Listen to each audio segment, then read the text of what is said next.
बिस्मिल्लाहिर्रहमानिर्रहीम। अस्सलाम वालेकुम। मैं हूं रज़ा मेकन, आप देख रहे हैं IR के न्यूज़। आइए जानते हैं कुछ अहम अपडेट सदीक जान साहब से। बिस्मिल्लाहिर्रहमानिर्रहीम। अस्सलाम वालेकुम। आज 5 अक्टूबर है और दिन है हफ्ते का। कल से तहरीक इंसाफ का एहतजाज जो है वो जारी है। वो जमात जिसके साथ पिछले 2 साल में क्या नहीं किया गया, जिनके घर की खवातीन को उठाया गया, जिनकी घरों में घुस के खवातीन से बदतमीजी की गई, जिनको झूठे मुकदमात में रखा गया, इस वक्त भी 85 लोग जो है वो मिलिट्री कोर्ट्स की कस्टडी में हैं और काजी फाइजी से उनका केस नहीं लगा रहा। और इस वक्त भी डॉक्टर यास्मीन राशिद, एजाज चौधरी साहब, उमर सरफराज सीमा साहब, शाह महमूद कुरैशी साहब, मियां महमूद रशीद साहब, ये सब इस वक्त भी जो है वो हिरासत में हैं, ना उनके केस चल रहे हैं। और आलिया नीलम साहिबा जो हैं वो जिस तरह से उन्होंने ATC के आज़ाद जजेस को हटाया, तब से इनके केसेस रुके हुए हैं। खैर, बात करते हैं तहरीक इंसाफ की। एक और ज़बरदस्त चाल, एक और ज़बरदस्त कार्ड। पूरा निज़ाम उलझा रहा। कहाँ उलझा रहा? पूरा निज़ाम उलझा रहा इस्लामाबाद, शहर इक़्तिदार। पूरे पाकिस्तान, पूरे पंजाब की पुलिस जो है वो बुला ली गई इस्लामाबाद के। तहरीक इंसाफ इस्लामाबाद आ रही है और पूरे पंजाब की पुलिस यहाँ पे आ गई। डिस्ट्रिक्ट खाली हो गए हैं। अब तहरीक इंसाफ ने ज़बरदस्त चाल चली है, ज़बरदस्त कार्ड खेला है, और वो ये है कि हुकूमत और ये निज़ाम जो उलझे हुए हैं शहर इक़्तिदार में और इनके लिए दर्द सर बना हुआ है और समझ नहीं आ रही, उस हुकूमत को सरप्राइज़ ये मिला है कि तहरीक इंसाफ आज लाहौर की ज़मीन गर्म करने जा रही है शरीफ ख़ानदान पर।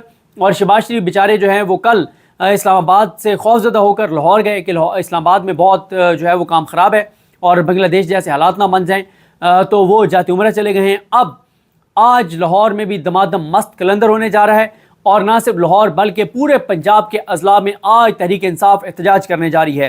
तहरीक इंसाफ ने एहतजाज का दायराकार पूरे पंजाब में फैला दिया है और ये बहुत ख़तरनाक है इस हुकूमत के लिए। इस हुकूमत के गिर्द घेरा तंग होता चला जा रहा है। इस हुकूमत की परेशानी बढ़ती चली जा रही है। तहरीक इंसाफ की जो पॉलिटिकल कमेटी का अलामिया है उसमें ये कहा गया कि कायद और बानी चेयरमैन तहरीक इंसाफ इमरान खान की कॉल पर डी चौक एहतजाज की अब तक की सूरत हाल और पुरअमन शहरियों के खिलाफ रियासती बर्बरियत का मुफस्सल जायज़ा, मैंडेट चोरों और इनके सरपरस्तों के मकरूह अज़ाइम और इनके इंतज़ामी और सियासी चालबाजियों का भी बगौर जायज़ा लिया गया। गवर्नर राज के ज़रिए KPK के अवाम के मैंडेट पर दस्तराजी के ख्वाब देखने वाले अहमकों की जन्नत में रहते हैं और इनको नताइज की संगीनी की खबर नहीं है। ये उन नताइज की संगीनी से बेखबर हैं। वैसे इसे मैं इत्तफाक नहीं करता कि बेखबर हैं, इनको अब खबर हो चुकी है। और जब खबर हुई तो फिर ऐसी कैंपेन टांगी कि फिर TV चैनलों पे खबर चलवाई कि गवर्नर राज हम नहीं लगा रहे। क्यों? इन्हें ये खबरें मिली कि अगर आप ये खबरें चलवा रहे हैं तो KPK से जो लोग नहीं आए वो भी आ जाएंगे कि तुम्हारी ऐसी की तैसी, तुम लगाओ फिर गवर्नर राज।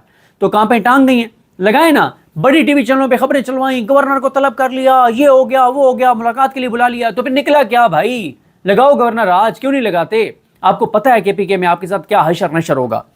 फिर आया है कि जनाब PTI की सियासी कमेटी का अलामिया कहता है कि अफवाज पाकिस्तान को अवाम के मद्दे मुकाबिल खड़ा करके अपनी खाल बचाने वालों के शैतानी अज़ाइम पर कौम की नज़र है।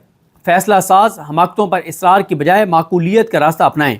फिर उनका अलामिया कहता है कि दारुल हुकूमत की महफूज पनाहगाहों में दो दबके मैंडेट चोर साजिशों की बजाय अवाम को उनके चोरी शुदा मैंडेट और हकूक़ की वापसी की तैयारी करें।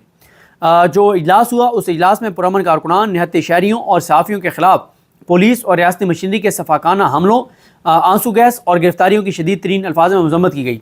वज़ीर आला KPK की क़यादत में डी चौक एहतजाज पर अब तक की पेशरफ्त और इत्मीनान का इजहार किया गया। एहतजाज की नहायत जुर्रतमंदाना और बेबाक क़यादत पर वज़ीर आला अली अमीन गंडापुर को खराज तहसीन पेश किया गया। और वैसे क्या दबंग शख्सियत है अली अमीन गंडापुर, क्या ज़बरदस्त उन्होंने लीड किया है और किस तरह से वो आगे बढ़ रहे हैं उनके साथ जो KPK के उनके लोग हैं। ज़बरदस्त, क्या बात है। उसके बाद ये कहा गया कि बड़ी तादाद में निकलने और वज़ीर आला की क़यादत में डी चौक की जानिब बढ़ने वाले काफ़िले का हिस्सा बनने पर KPK के अवाम को भी ज़बरदस्त खराज तहसीन। पुरअमन अंदाज में नहायत साबित कदमी से अनगिनत रुकावटें अबूर करके डी चौक पहुँचने वाले इस्लामाबाद और गिरदो नवाह के अवाम को भी ज़बरदस्त खराज तहसीन, क्योंकि ये इस्लामाबाद और रिपिंडी के शहरी हैं। कोई काफ़िला अब तक इस्लामाबाद में इंटर नहीं हो सका क्योंकि इस्लामाबाद को एक जो है वो एक बंकर बना दिया गया है। इर्द गिर्द उसका एक दीवार खड़ी कर दी गई कंटेनर्स की और फिर उन कंटेनर्स में पता नहीं क्या कुछ भर के उनको वेल्ड कर दिया गया है। उसके बाद कहा गया है कि पंजाब और इस्लामाबाद के दाखिली मकामात और डी चौक समेत मुख्तलिफ मकामात पर बदतरीन रियासती और वहशत की पूरी जुर्रत से मज़ामत पर अवाम और कारकुनान को खराज तहसीन। इमरान खान की कॉल पर पूरा मुल्क बेदार और लाखों लोगों पर मुश्तमिल अवामी समंदर नहायत पुरअमन انداز میں ڈی چوک کی منزل کی طرف بڑھ رہا ہے۔ تمام تر حکومتی رکاوٹوں اور شر انگیزیوں کے باوجود ہمارے قافلے مکمل طور پر غیر مسلح اور پرامن ہیں۔ مینڈیٹ چوروں اور ان کے دستور بیزار سرپرستوں کو متنبع کرتے ہیں کہ کسی قسم کی شرارت یا حماقت سے باز رہیں۔ حقیقی آزادی کی منزل قریب ہے۔ عمران خان قوم کی حقیقی آزادی کے محافظ اور اس بے مثال تحریک کے قائد ہیں۔ اڈیالہ کی اصلاحوں کے پیچھے سے کپتان کی کال پر وفا شعار کارکنان اور اسلام آباد کے عوام ڈی چوک میں پہنچ چکے ہیں۔ اسلام آباد، راولپنڈی اور شمالی پنجاب کے اضلاع سے عوام ڈی چوک میں موجود نڈر اور بے باک پاکستانیوں کے ساتھ شامل احتجاج ہونے کے لیے نکلیں۔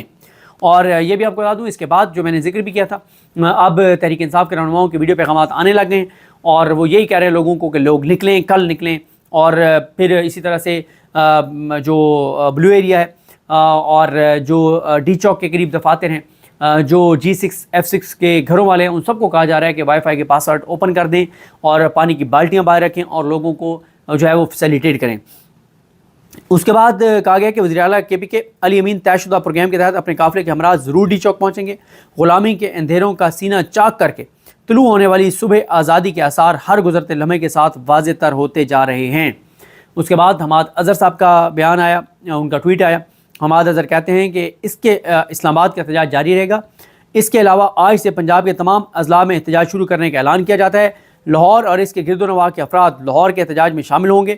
باقی پنجاب کے تمام اضلاع میں آج سے پرامن احتجاج کی کال ہے۔ مینار پاکستان کے مقام پر احتجاج کا آغاز ہوگا۔ اہلیان لاہور باہر نکلیں گے اور اس ملک میں بے شرم فسطائیت کے خاتمے اور آزاد عدالتوں کی خاطر عوامی طاقت کا پرامن مظاہرہ کریں گے۔ اور ابو ذر سلمان ریاضی کہتے ہیں کہ یہ تو ابھی آغاز ہے جناب، لاہور آپ کی اور پنجاب حکومت کی بنیادوں کو ہلا دے گا۔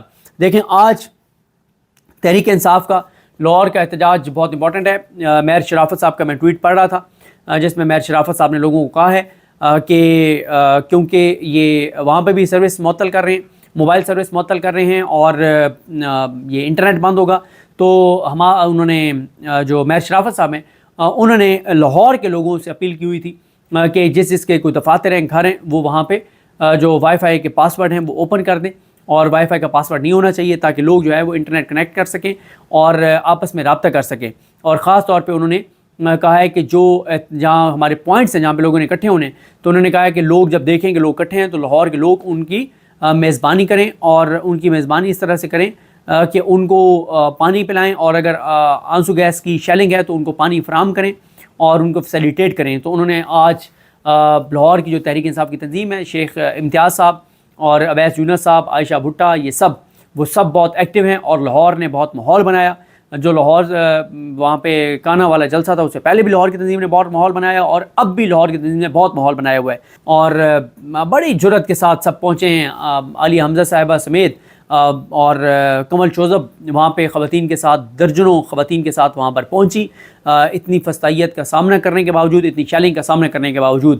اور بہت حیران کن ہے وہ علی، انہوں نے صحیح کہا تھا امیر عباس صاحب نے کہ جس جماعت کو آپ ختم کرنے نکلے تھے، اس جماعت کو آپ نے اس حد تک کندن بنا دیا ہے کہ آپ ان کو نہیں جو ہے وہ آپ کسی طور پہ گرا سکے، بلکہ وہ بہت مضبوط ہو گئے ہیں۔ مجھے بتائیں، ایک طرف بندوق ہو، شیل ہوں، ایکسپائرڈ سیل ہوں، زہریلے شیل ہوں، اور آنسو گیس اسلام آباد کی فضاؤں میں رچ بس گئی ہو، اس میں نہتے لوگوں کا 24 گھنٹے تک فسطائیت کا سامنا کرنے کے باوجود ڈی چوک پہ پہنچنا، اس سے بڑی اس نظام کی، اس حکومت کی شکست نہیں ہو سکتی۔ تو ناظرین، یہ تھی آج کی اہم اپڈیٹس جو آپ نے جانی صدیق جان کی زبانی۔ اسی کے ساتھ اپنے میزبان رضا میکن کو اجازت دیجیے۔ اللہ حافظ۔ پاکستان زندہ باد۔